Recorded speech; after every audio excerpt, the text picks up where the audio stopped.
From the Ministry of the Presidency in Georgetown, this is This Week with the President.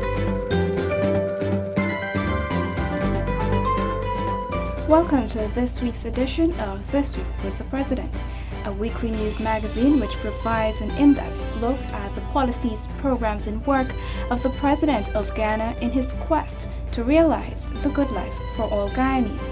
I'm your host, Gomati Gangadan. Thank you for joining us. In the highlights this week, President David Granger pledges $1 million for Berbice High School's computer lab at sanitary celebrations. Lenora Diagnostic Center to be upgraded to maternity care facility. And new Filipino ambassador to Guyana installed. These stories and more are This Week with the President. Stay with us. If Ghana is to progress economically, then innovation must be encouraged and supported. This is the view of President David Granger, who believes that the sciences, technology, engineering and mathematics, or STEM subjects, ought to be given greater focus in schools if economic development and transformation are to be achieved. It is for this reason that the e-government unit, which falls within the purview of the Ministry of the Presidency, has been assiduously working to achieve technological advancements in Guyana. But President Granger surprised the students, teachers, parents, and alumni of the Berbice High School on Monday when he pledged $1 million to boost the school's computer lab at its centenary celebrations. He also committed to ensuring that continued support is extended in the future. The greatest innovation in the global economy is in the scientific and information technology fields. And that is why today I would like to announce that the government of Guyana will give the Berbice High School $1 million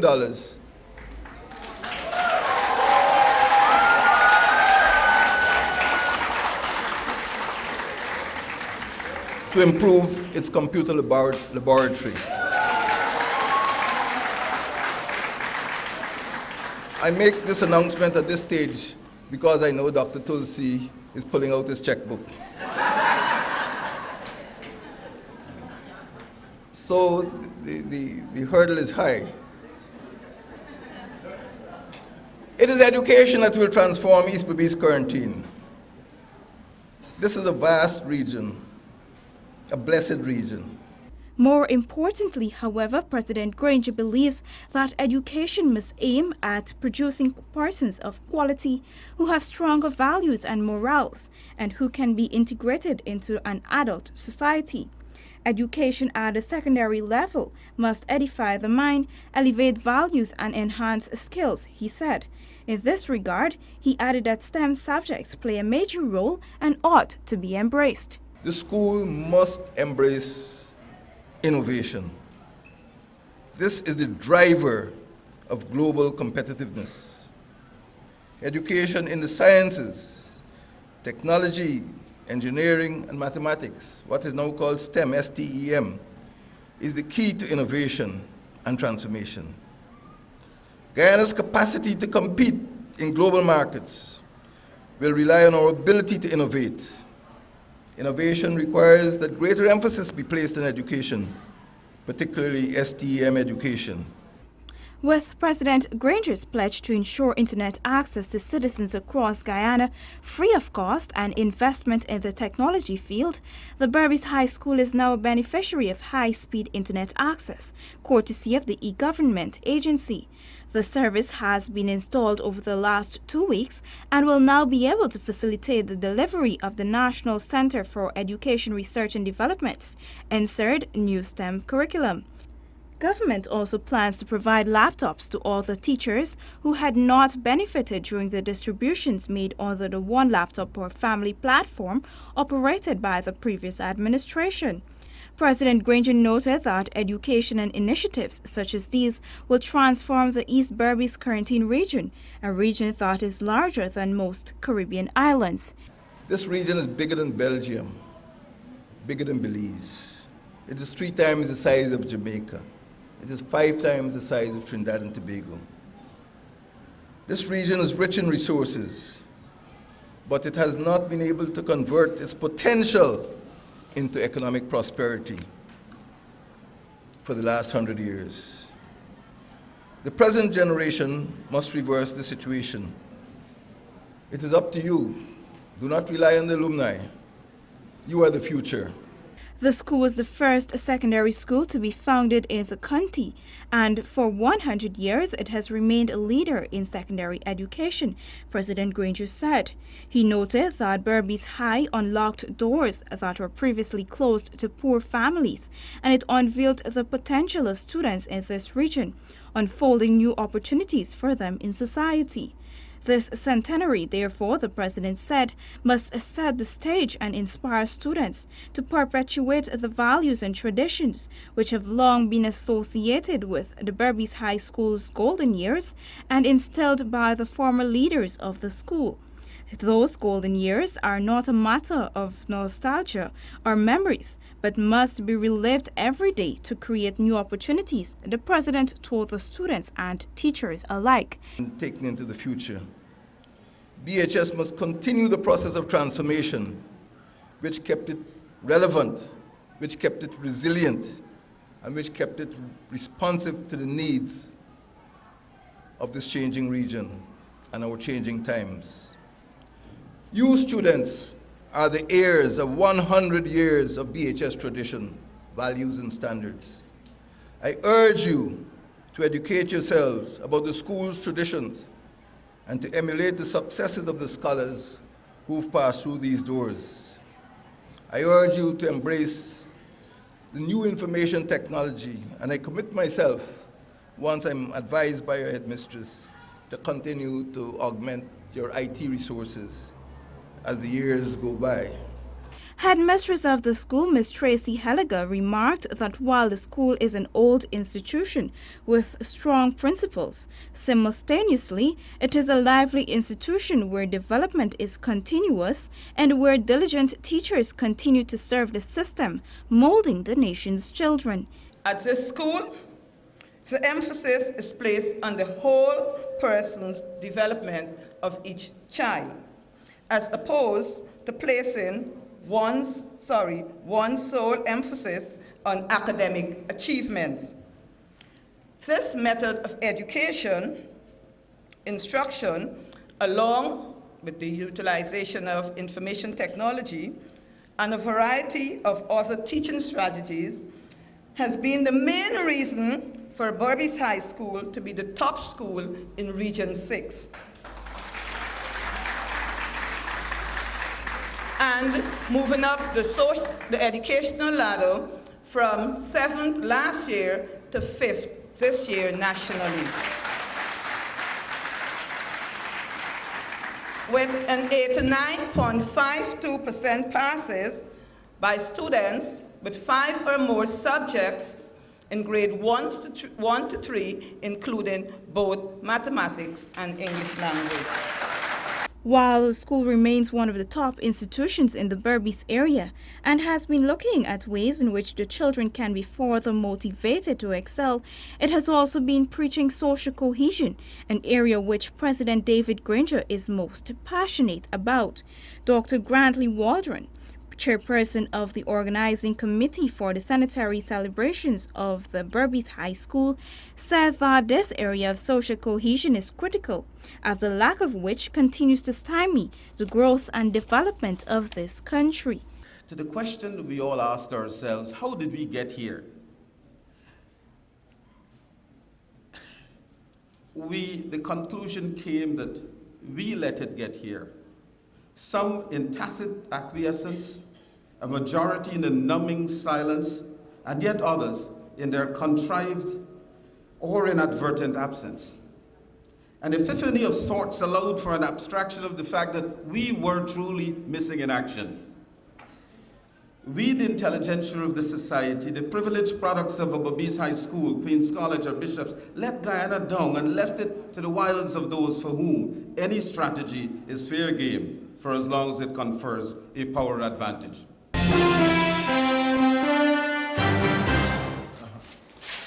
Right, this is the second room that we're utilizing.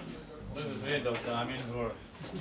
This is our working room, current president. miracles? Yeah, partly. You know, if you look at Linden as an institution, most of Linden, not patient, most of Linden staff, doctor, the doctors of Linden, wives deliver here, most of them.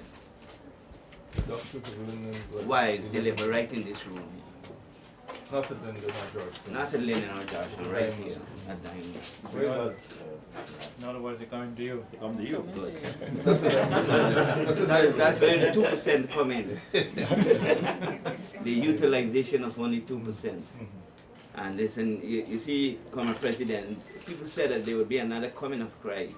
So who knows, if this become a top maternity department, you don't know if the next coming of the next Christ can born here. It's you know, the ICU where you have the real emergent, the real intensive, intermediate. This is like more intermediate ICU. Certain things, like I said, you don't have the biochemistry, certain machines, That was President David Granger and other ministers of government conducting a fact-finding mission earlier this year at the Diamond and Leonora Diagnostic Centers. These visits by the president were designed to give him a first-hand look at some of the challenges faced by both health professionals and patients, especially in the area of maternity care. As a result of that visit, Cabinet this week granted its no objection for the award of a $74.4 million contract to Builders Hardware and Quality Lumber Products for the expansion and capacity building at the Leonora Diagnostic Center, LDC, so that the center can be upgraded to a maternity care facility. This upgrade will see women being able to access the full range of maternity services, including both prenatal and postnatal care at the facility, and is intended to ease the burden on the maternity ward at the Georgetown Public Hospital Corporation, GPHC. This project at the expansion of the Leonora Diagnostic Center arose out of a concern which was expressed by His Excellency when he visited the maternity ward of the Georgetown Hospital. I believe it was on Boxing Day last year. His major concern at that time was that the condition under which pregnant women were treated in the manner in which they were making deliveries. And he expressed his concern about that matter and called upon the Minister of Health and myself to go around to find a proper place where some extension to a hospital can cater to maternity cases to deal with the conditions under which our women were required to give birth. And the Leonora Diagnostic Center is one of the areas that had been identified that with the space and can, with some adjustment, be able to provide that facility so that the women who are coming from Bartica and the other places in regions 2, 3, 7, 8, and 9, that they don't have to come all the way to Georgetown, that there's a facility there at Leonora that will properly cater to their needs. Since assumption to office, government has been placing special emphasis on improving the lives of pregnant women who visit the public health care institutions across the country.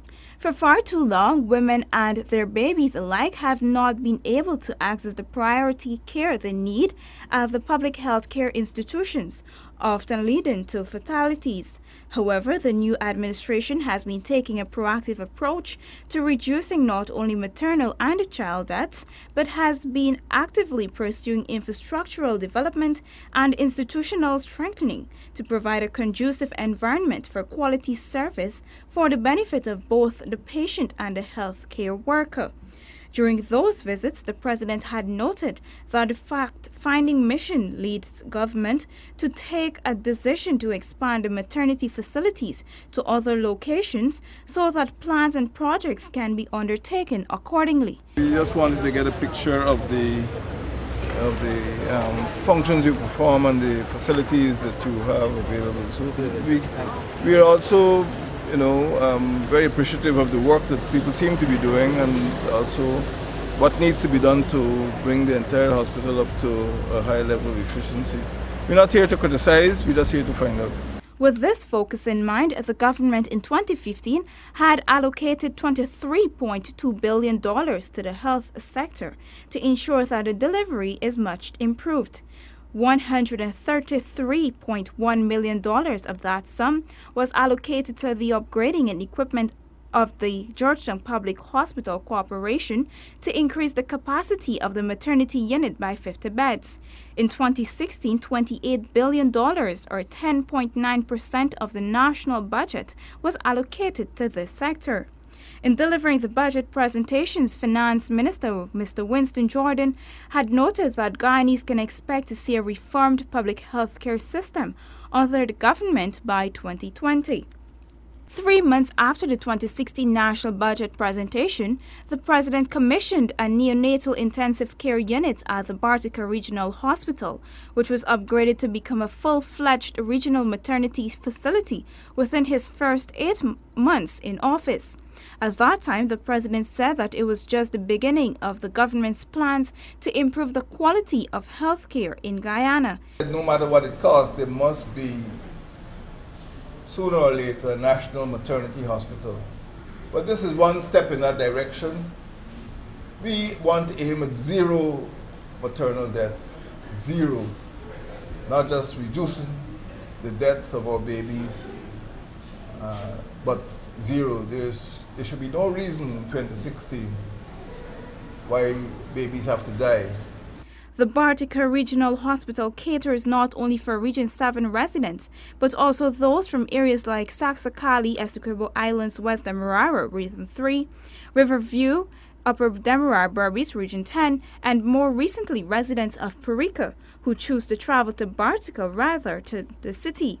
Works are expected to be undertaken at various other institutions in the coming months as the government continues to push for quality health care, especially for women and children. Regional and international cooperation and friendly and cordial bilateral relations with the countries in the various hemispheres, as well as international organizations, have always been among priority areas for President David Granger. On Wednesday, the President extended a welcome to His Excellency Jose de la Rosa Burgos, accepting his letters of credence, accrediting him as non-resident ambassador of the Republic of the Philippines to Guyana. The ambassador is based in neighboring Brazil. Thank you. I want to present the credentials from His Excellency Rodrigo Roa Duterte, the President of the Republic of the Philippines, accrediting me as the Philippine ambassador to the Cooperative Republic of Guyana. Thank you. During that accreditation ceremony, which happened at the Ministry of the Presidency, President Granger said that even though the two republics are separated by a distance of more than 18,000 kilometers, they are drawn together by their mutual interests and common objectives. He said that the two countries can work together to ensure that their developmental goals are achieved in an environment of peace and security.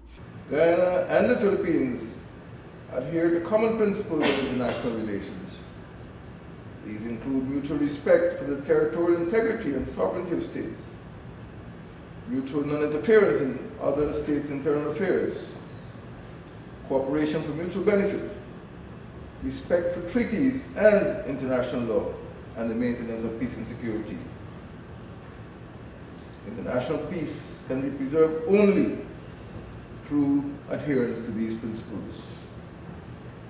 Guyana and the Philippines share a common interest in the peaceful settlement of disputes and in ensuring respect for settled territorial and maritime boundaries.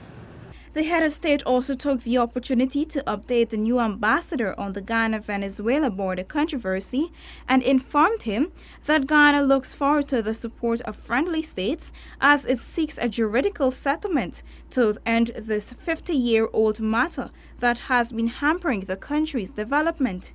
He added that Ghana looks forward to deeper cooperation with the Philippines at the international and bilateral levels, particularly in the areas of sustainable development, climate change, and the preservation of the environment, areas in which the President has been placing great emphasis on as Ghana continues to play its part in the combating of the climate change and global warming phenomenon. We can work together to ensure that our development goals are achieved in an environment of peace and security. Ghana looks forward to strengthening cooperation and to intensifying collaboration at both the bilateral and multilateral levels to our mutual benefit. We offer you our best wishes for a successful tour of duty. We wish to assure you of our government's full cooperation in the discharge of your responsibilities. Once again, we welcome you, Madam, to our beautiful country. Guyana, widely recognized for its hospitality and non-discrimination against other nationalities, came in for praise from Ambassador Burgos as he expressed his government's appreciation to the government and people of Guyana for accepting about 100 Filipinos who are living and working here. He said that in 2011, Guyana was named as one of the 3 safe havens in the Caribbean for Filipino workers. I hope that our friendship will further deepen in the coming years to include other areas of bilateral cooperation. Just to set an example of possible cooperation, Texila American University in Guyana, which offers undergraduate and postgraduate degrees in medicine, nursing, public health, and allied sciences, has started partnerships with Philippine hospitals for their medical students to undergo training internship in the Philippines. In the area of business, there could be opportunities between our 2 countries. Businessmen to forge partnerships in the energy sector, port management, information technology and communication sectors, among others. This may wish that we can maximize cooperation under the MOU, or Memorandum of Understanding, on the Philippine-Guyana Technical Cooperation, signed on 14 November 2011. Guyana and the Philippines established formal diplomatic ties 8 years ago on September 25, 2008. However, ties between Filipinos and Guyanese extend back to about a quarter of a century.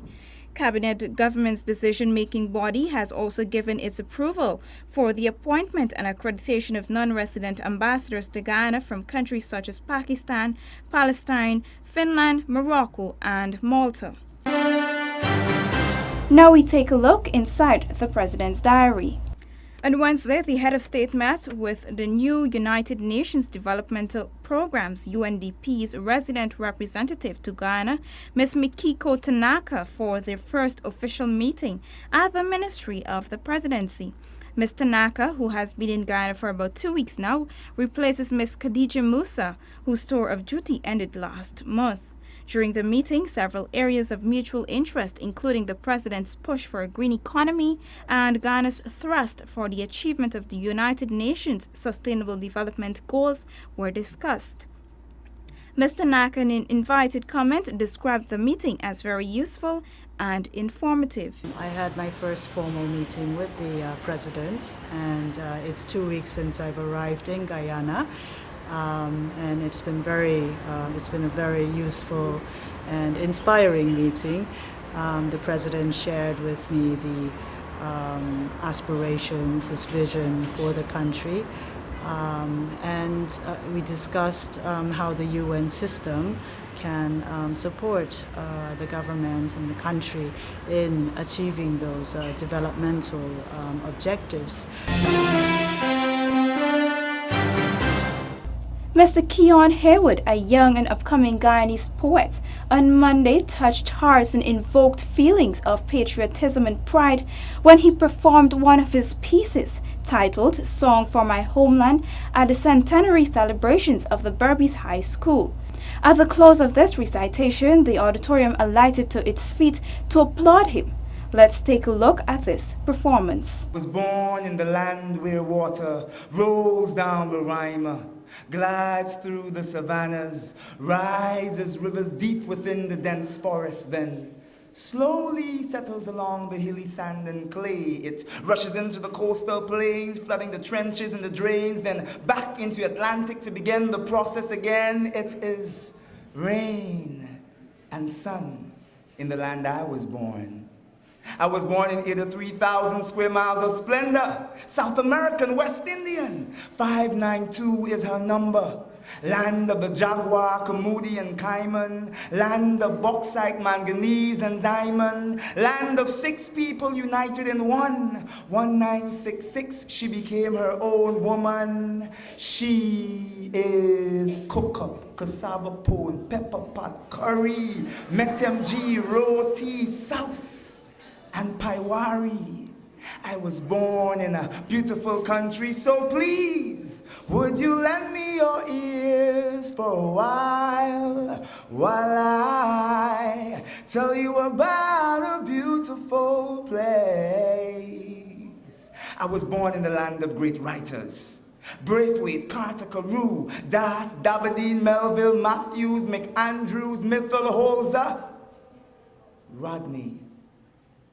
Women and men whose pens have paved the way for poets like me, for people like you and you and you and you and you. And I was born in the land with the old hike the sock. 4-day morning, we heading to the sea for do we walk. If we find a female coming and bring we good luck. We just dance, masquerade, and dig dirty, pay we Baku and praise Selassie. I was born in a beautiful country, so please, would you lend me your ears for a while I tell you about my homeland. It's the land of black water deep in my veins. The tassa drums that start for lick when I hear the 6 letters of her name. Is like my heart is a martyr that pounding heavy for this multicultural, diverse, and rich country. Every time I think about the land of one people, one nation, one destiny, I feel proud and pleased to be born right here, because my country is blessed, and for her I pray. The first letter of her name is a great big golden G. The second is you. See me, I'm a humble man with this song for my homeland. The other 4 letters, I'll tell them to you, but you should already know it, because this land is your land too. I was born in the land of the mighty Roraima, land of great rivers and far-stretching seas, so like the mountains, the sea, and the rivers, great, wide, and deep, in our lives may we be. G, onward, upward, you, may we ever go. Why, day by day, in strength and beauty grow, A, till at length end, where each of us may show, A, what Guyana sons and daughters can be. I was born in Guyana.